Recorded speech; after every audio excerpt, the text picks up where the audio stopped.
नमस्कार, गौरीज रेसिपी या चॅनेलवर तुमचे अगदी मनापासून स्वागत आहे। आज आपण या व्हिडिओमध्ये पित्तनाशक व आरोग्यदायी सोलकढी ही रेसिपी तुमच्याबरोबर शेअर करत आहे। एकदम सोपी पद्धत आहे। चला तर मग पटकन रेसिपी सुरू करूया। तर इथं मी मिक्सरचं भांडं घेतलं आहे। यामध्ये ओलं खोबरं घेतलं आहे। तर एक नारळ मी फोडून घेतला आहे। तर आता इथं मी थोडंसं लसूण आणि थोडंसं आलं घालते।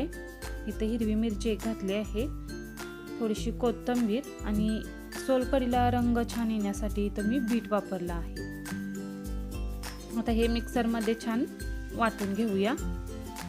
तर इथं मिक्सरच्या भांड्यामध्ये छान मी वाटून घेतला आहे, इथं तुम्ही बघू शकताय। आता एका भांड्यामध्ये मी इथं चाळण घेतली आहे आणि ह्या चाळणीमध्ये हे मिश्रण ओतून घेतलं आहे। आता यामध्ये थोडंसं पाणी घालून आपण अशा पद्धतीचे दूध काढून घ्यायचं आहे।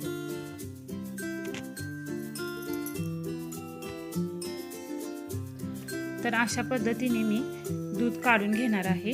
असे 2 ते 3 वेळा मी अशी प्रोसेस करणार आहे। तर इथं बघू शकताय सोलकढीला रंग पण छान आला आहे। तर उरलेला चोथा आणखी मिक्सरच्या भांड्यामध्ये घालून मी आणखी फिरवून अशा पद्धतीने दूध काढून घेतलं आहे।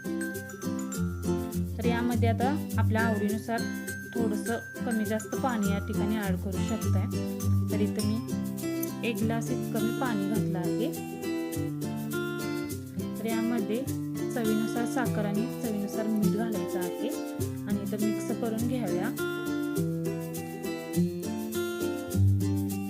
आता यामध्ये आगळ घालायचं आहे किंवा आमसूल पण पाण्यामध्ये घातलं तरी चालतं। मी इथं मी 2 चमचे रेडीमेड आगळ घातला आहे। तर छान मिक्स करून वरून कोथिंबीर घालते। इतकी सुंदर सोलकढी लागते, एकदम छान। पाहता क्षणी प्यावी अशी वाटणारी आपली सोलकढी तयार आहे। एकदम पित्तनाशक आणि आरोग्यदायी सोलकढी तयार आहे। तर तुम्ही एकदा नक्की ट्राय करा।